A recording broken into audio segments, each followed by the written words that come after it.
बंदूक सिर्फ इसलिए ली क्योंकि प्रशासन ने उस पर झूठा मुकदमा करके उसे थाने में पीटा और उसके माँ बाप को जलील किया, धमकी दी, उनको गाली गलौज किया। अगर आपके माँ बाप को कोई बिना कसूर के मारेगा, आपके घर में घुस के गालियां देगा, तो आप गोली क्या करोगे?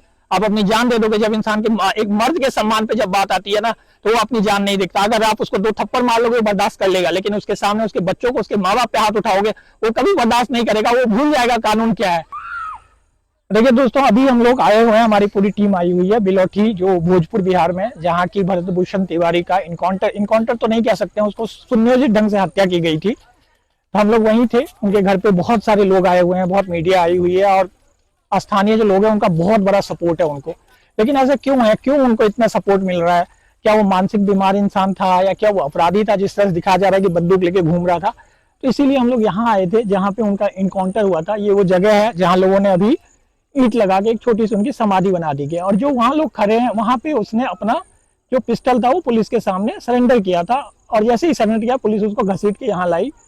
चारों तरफ यहाँ लोग खड़े थे, दूर दूर तक यहाँ लोग थे, इन सबको भगा दिया गया था, डर के मारे कोई आ नहीं था। तो सबके सामने उसने, पुलिस ने उनको पहले लिटा के उसके घुटने को तोड़ा राइफल से, और उसके बाद उसको 3 गोली यहाँ मारी गई पैरों में। और उसके बाद जब उसे ले जा रहे थे तो आगे जाकर उसको 2 गोली एम्बुलेंस के अंदर मार दिया ताकि ये खत्म हो जाए, यहाँ मारा गया था। और ये पूरी सुनियोजित साजिश थी। ना तो वो मेंटली डिस्टर्ब था, ना वो एक अपराधी था, वो एक सोशल एक्टिविस्ट था, लोकल सोशल एक्टिविस्ट। यहाँ ये घर देखिए, ये जो घर दिख रहे हैं आपको, यहाँ से कुछ दूर पे एक जवनिया गांव है, गंगा किनारे 15 किलोमीटर दूर। तो वो गांव में गंगा ने अपना पाथ बदला, रिसाव हुआ, तो ये लोग बेघर हो गए थे। तो ये लोगों के पास घर नहीं था, तो इनको यहाँ पे बसाया गया।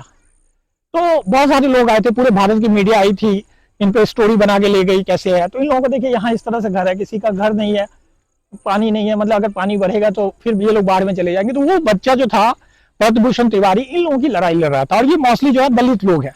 तो कोई इसमें ब्राह्मण या कोई ऐसा कास्ट वाला एंगल नहीं है जो मीडिया बनाने की कोशिश कर रही है कि ब्राह्मण था इसीलिए इनकाउंटर हो गया, या कुछ लोग कह रहे हैं कि भाई ब्राह्मण है इसीलिए इतना सपोर्ट मिल रहा है।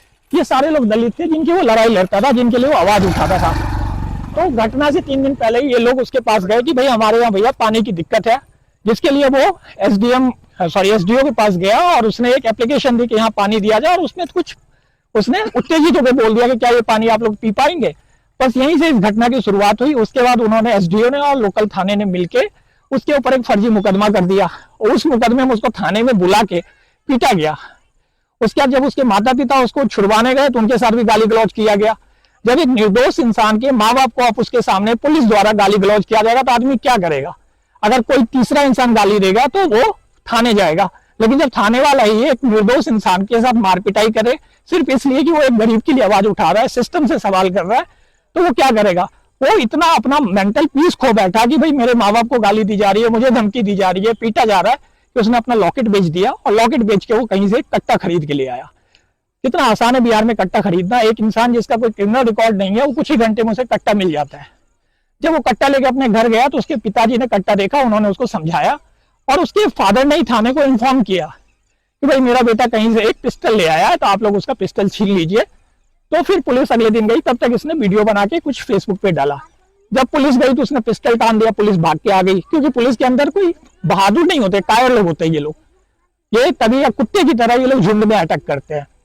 जब ये वीडियो उसकी वायरल हुई जिसमें पुलिस वाले भाग आए थे, जो चाहते तो उसे आसानी से काबू कर लेते, क्योंकि उसकी माँ थी, पिताजी थे, सब बैठे थे, इजीली उसको ओवर पावर किया जा सकता था। पुलिस नहीं आई, पुलिस की बेइज्जती हुई, मामला मुख्यमंत्री तक पहुंचा। मुख्यमंत्री ने कहा इस मामले को तुरंत सुलझाइए। तो पुलिस ने उसको एक मानसिक रोगी करार दिया ताकि इस मामले को दबाया जा सके। पुलिस ने असली बात नहीं बताई कि वो इन विस्थापितों के लिए लड़ रहा था, इनके घर के लिए, यहाँ मिट्टी के लिए, इनकी सुरक्षा के लिए, इनके पीने के पानी के लिए, गांव में स्कूल बनाने के लिए, सड़क बनाने के लिए वो इंसान अपनी आवाज उठा रहा था।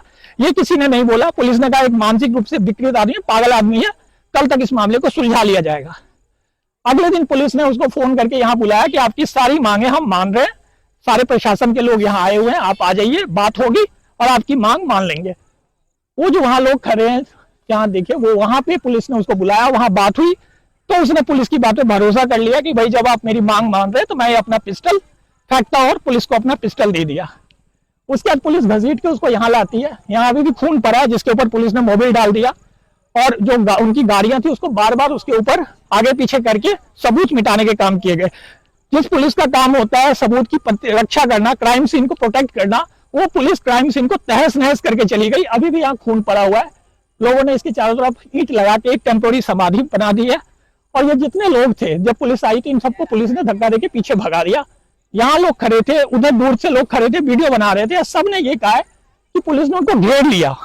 घेरने के बाद उनको गोली मारी गई ऊपर से, और गोली मारने के बाद जब ले गए थे तो गाड़ी में 2 गोली, पूरी तरह से ये हत्या की है प्रशासन ने, निकम्मी प्रशासन ने, निकम्मी पुलिस ने। क्योंकि एक नॉर्मल सा इंसान, एक रिसोर्सलेस इंसान आवाज उठा रहा था सिस्टम के खिलाफ, उनको क्वेश्चन कर रहा था, इसलिए उसने उसको मर्डर कर दिया। और इसीलिए ये सारे लोग आज उसके समर्थन में है। अगर वो अपराधी होता, अगर वो चर्ची शराबी होता, या उसका क्रिमिनल रिकॉर्ड होता, या मेंटली वो डिस्टर्ब होता, तो आज कोई भी उसके लिए खड़ा नहीं होता। हमारे साथ ये भैया है, ये भी इनकाउंटर के वक्त वहां खड़े थे। बताइए क्या हुआ था वहां पे जब वो पुलिस ने पुलिस को पिस्टल दे दिया, उसके बाद क्या हुआ था? वो तो हम नहीं देखे हैं, हम लोग को मारे के प्रशासन उधर खेत दी। दूर से आपने देखा था? दूर से भी हम लोग को देखने कहाँ मिला, हम लोग तो उधर नदी की तरफ थे। जब यहाँ पे वो उनको पकड़ के लाया गया है, यहाँ पे घेरा बनाया गया है, बस इतना ही हम लोग देखे हैं। उसके बाद गोली चलाया गया है, 3 राउंड फायरिंग तो बहुत हुआ था। मतलब वहाँ पे बहुत प्रकार मतलब बहुत ज्यादा फायरिंग हुई थी। मतलब पुलिस ही चला रहा, आप लोगों ने सबको भगा दिया गया था, डरा के यहाँ से मार के खेत दिया गया था प्रशासन द्वारा। तो यहाँ हमारे पास और भी कुछ लोग थे गांव के जो घटना के आई विटनेस थे, उन्होंने उस मोबाइल में वीडियो भी बनाया था, पर पुलिस ने बाद में सबका फोन छीन के वो वीडियो डिलीट कर दिया। इनके माँ बाप को भी जाके घर में धमकी दी गई, मारा पीटा, और उनके खिलाफ भी, बेटा मर गया लेकिन उनके खिलाफ भी आर्म्स एक्ट में मुकदमा दर्ज किया गया। मतलब प्रशासन और पुलिस अपनी गलती छुपाने के लिए एक एक्टिविस्ट को, सोशल एक्टिविस्ट जो गरीबों की, जो बेचारे रिसोर्सलेस लोग थे, उनकी आवाज उठाता था, उसको एक मानसिक रूप से अपराधी बता के और समाज के लिए खतरा बता के उसको गोली मार के शून्य की साजिश के तहत यहाँ मर्डर कर देते हैं। और उसके बाद भी अभी 4 दिन, कितने दिन हो गए? 6 दिन हो गए इस बात को, 6 दिन हो गए, अभी तक कोई FIR नहीं हुई। दोषी पुलिस वालों के खिलाफ किसी की अरेस्टिंग नहीं हुई। 4 पुलिस वाले निलंबित हुए थे, लेकिन उसकी मर्डर के लिए या उस इनकाउंटर की वजह से नहीं हुए। एक दिन पहले जो पुलिस उसके घर गई थी और उसे नहीं अरेस्ट कर पाई, इसलिए 4 पुलिस वालों को सस्पेंड किया गया। इस घटना के लिए, इस हत्या के आरोप में अभी तक किसी की गिरफ्तारी या सस्पेंशन नहीं हुआ है। हम डिमांड करते हैं कि इमीडिएटली एक FIR लॉन्च हो, हत्या की FIR, और जितने भी पुलिस वाले इन्वॉल्व थे उन सबको अरेस्ट किया जाए। क्योंकि जब आम आदमी अपराध करता है तो पुलिस पहले अरेस्ट करती है, बाद में इंक्वायरी करती है। यहाँ हमें एक जुडिशियल इंक्वायरी का लॉलीपॉप पकड़ाया जा रहा है, जिसकी रिपोर्ट 2 महीने में आएगी, 3 महीने में आएगी, 10 साल में आएगी। हमें ऐसी कोई इंक्वायरी नहीं चाहिए, हमें तुरंत FIR चाहिए।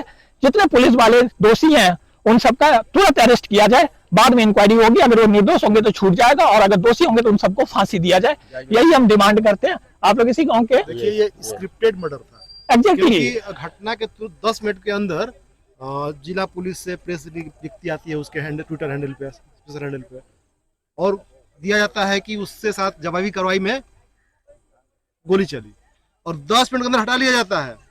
जब वो वीडियो, फेसबुक लाइव जो देखे, उनको वीडियो नहीं देखा था, उन्होंने सोचा घटना का कोई सबूत नहीं है, लेकिन जब उन्होंने देखा कि ये तो बंदूक फेंकते हुए ये ऑन रिकॉर्ड है, तो उन्होंने वो प्रेस विज्ञप्ति हटा दी। मतलब टोटली तरह से जो पुलिस है चोर, लिखा हुआ था, तब जल्दी एग्जैक्टली उन्होंने सबको गुमराह करने की कोशिश की कि भाई इसने पुलिस में फायरिंग की, जवाबी फायरिंग में मारा गया।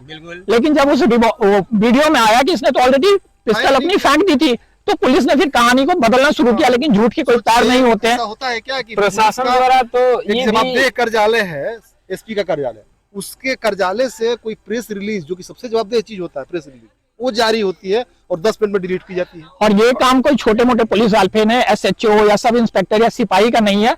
ऊपर से सुनेली ढंग से पुलिस के जो सीनियर ऑफिसर्स हैं, उन्होंने ये कॉन्स्पिरेसी की है, चाहे वो SP हो, चाहे इसके DIG हो, इन सबकी नॉलेज में ये बात थी। और सबने मिलकर एक निर्दोष आदमी को, एक सोशल एक्टिविस्ट को जो गरीबों की आवाज उठा रहा है, उसका खुलेआम मर्डर कर दिया इस देश में। और 5 दिन होने के बावजूद उसे न्याय नहीं मिल रहा, FIR नहीं हुई, क्योंकि हत्या करने वाला एक पुलिस था।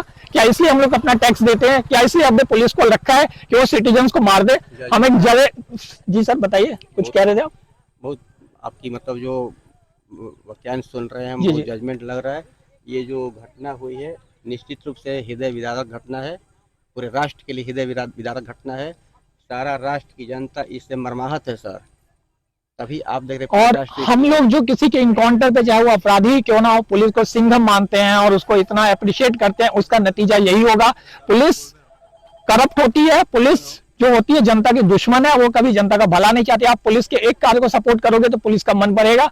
आज अगर पुलिस किसी अपराधी का इनकाउंटर करेगी, इस तरह से पैर में गोली मार के पुलिस वीडियो डालती है और हम लोग उसको मजाक उड़ाते, मजा आ गया, सही कर दिया, विक्टिम वॉक कर दिया, उसके बाद यही होगा। आज पुलिस किसी क्रिमिनल को मारेगी, कल वो आम लोगों को मारना शुरू कर देगी। हमें बिल्कुल भी ये जितने फर्जी इनकाउंटर हो रहे, चाहे यूपी में हो रहा है, एमपी में हो रहा है, बिहार में हो रहा है, इसके खिलाफ हमें अपनी आवाज उठानी पड़ेगी। किसी भी पुलिस अधिकारी को, किसी भी गवर्नमेंट को किसी का कोई ब्लडेड मर्डर करने का अधिकार नहीं दिया है।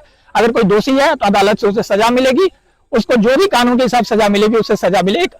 अजमल कसाब जिसने कितने लोगों पे गोली चलाई, सबके सामने गोली चलाई, सारा एविडेंस था, फिर भी उसको सजा मिली अदालत से, उसका वहां इनकाउंटर नहीं किया गया था। तो ये इनकाउंटर की जो पद्धति देश में चल रही है, जो एनएचआरसी नाम की संस्था है हमारे देश में, एक नेशनल ह्यूमन राइट्स कमीशन, वो महाभहियात संस्था है। सारे रिटायर्ड जज और रिटायर्ड पुलिस ऑफिसर्स उसमें डाला जाता है, वो जनता के पैसों पे रिटायरमेंट का मौज लेते हैं। एक सिंगल पुलिस इनकाउंटर का आज तक उन्होंने मोटो कॉग्निजेंस नहीं लिया। हम बार बार उनको टैग करते हैं, कोई रिस्पॉन्स नहीं आता। आप अगर उनके पास कोई एप्लीकेशन देंगे तो 2-2 साल 3-3 साल में उनकी नोटिस आती है, 5 साल 7 साल में फैसला आता है। यूजलेस ऑर्गेनाइजेशन है नेशनल ह्यूमन राइट्स कमीशन, उस ऑर्गेनाइजेशन को तुरंत बंद कर देना चाहिए, क्योंकि वो ऑर्गेनाइजेशन ही इसलिए बनाई गई थी कि सिटीजन्स पे पुलिस अत्याचार ना करे, पुलिस फर्जी इनकाउंटर ना करे, पुलिस किसी को अननेसेसरी गिरफ्तार ना करे, इलीगल कस्टडी में ना रखे। लेकिन आज हमारे देश में ये सब कुछ हो रहा है और नेशनल ह्यूमन राइट्स कमीशन चुपचाप मूक दर्शक बनी हुई बैठी है। तो मैं डिमांड करता हूं कि जितने भी नेशनल ह्यूमन राइट्स कमीशन में रिटायर्ड जज और रिटायर्ड आईपीएस को रखा गया, उन सबको तुरंत प्रभाव से हटाया जाए, क्योंकि संस्था सरकारी जो जनता के पैसे पे एक बोझ है, इससे किसी भी जनता का कोई भला नहीं हो रहा है। तो कल यहाँ एक मीटिंग होने वाली है, उसमें बहुत सारे लोग आएंगे, हजारों की तादाद में लोग आएंगे और सब डिमांड करेंगे कि जो भी दोषी पुलिस वाले उनके खिलाफ एफआईआर की जाए और सारे रिस्पॉन्सिबल पुलिस वाले को अरेस्ट किया जाए। यही हमारी डिमांड है। मैं बंदूक सिर्फ इसलिए ली क्योंकि प्रशासन ने उस पर झूठा मुकदमा करके उसे थाने में पीटा और उसके माँ बाप को जलील किया, धमकी दी, उनको गाली गलौज किया। अगर आपके माँ बाप को कोई बिना कसूर के मारेगा, आपके घर में घुस के गालियां देगा, तो आप गोली क्या करोगे? आप अपनी जान दे दोगे। जब इंसान के एक मर्द के सम्मान पे जब बात आती है ना, तो वो अपनी जान नहीं देखता। अगर आप उसको 2 थप्पड़ मार लोगे, बर्दाश्त कर लेगा, लेकिन उसके सामने उसके बच्चों को, उसके माँ बाप पे हाथ उठाओगे, वो कभी बर्दाश्त नहीं करेगा, वो भूल जाएगा कानून क्या है। इस घटना में यही हुआ। तो उसको हथियार उठाने के लिए मजबूर करने वाला भी यही प्रशासन, यही एसडीओ जो है यहाँ का, और यही लोकल थाना है। तो दोनों ही क्राइम में इस थाने का पूरा रोल है और इस एसडीओ का रोल है, और उसको सपोर्ट किया यहाँ के पुलिस और एडमिनिस्ट्रेशन के हायर ऑफिसर्स ने। तो इसीलिए हम किसी एसएचओ का मतलब सस्पेंशन नहीं चाहते हैं। हम चाहते हैं कि जो भी पुलिस के सीनियर ऑफिसर है जो इस कॉन्स्पिरेसी में शामिल है, उन सबके ऊपर कार्रवाई की जाए। और एक चीज की, जब सम्राट चौधरी इस प्रदेश के मुखिया हैं, उनको कुछ भी बोलने से पहले उनको गलत स्टेटमेंट दिलवाया गया प्रेस में, उन्होंने गलत स्टेटमेंट दिया। उन्होंने अभी तक ना माफी मांगी है, ना उन्होंने इसी पे किसी तरह की कार्रवाई के लिए कोई कोशिश की है। सम्राट चौधरी जी, एक बात बताएं, जो इंफॉर्मेशन आपको दी गई, अगर गलत दिया गया था तो एटलीस्ट आपको ये बताना पड़ेगा कि उन्होंने गलत दिया। किसने आपको गलत स्टेटमेंट दिया था कि लड़के को अरेस्ट करके पागल खाने भेज दिया गया है? सर, जग जाइए। अगर आपको भरोसा नहीं है कि यहाँ के लोग सोए हुए नहीं है, तो कल आकर देख लीजिए। मेरा रिक्वेस्ट है, जो लोग इस वीडियो को देख रहे हैं, जिन लोगों तक मेरी बात पहुंच रही है, हम लोग दिल्ली से आ सकते हैं, अगर आप आसपास में हैं तो प्लीज आइए यहाँ पर। कल 12 बजे आप सब आइए जो वीडियो देख रहे हैं। अगर आप लोग आवाज नहीं उठाते हैं तो यही भरत आपके घर में भी है, आपका बेटा बन के है और आपके भाई बन के है। अपने भाई के लिए ऐसा ना हो, इसके लिए मैं यहाँ पे हूं। आप लोग भी आइए और कल आवाज दीजिए कि ये सिर्फ बेलोटी का मैटर नहीं है, ये एक इंसान का मैटर है।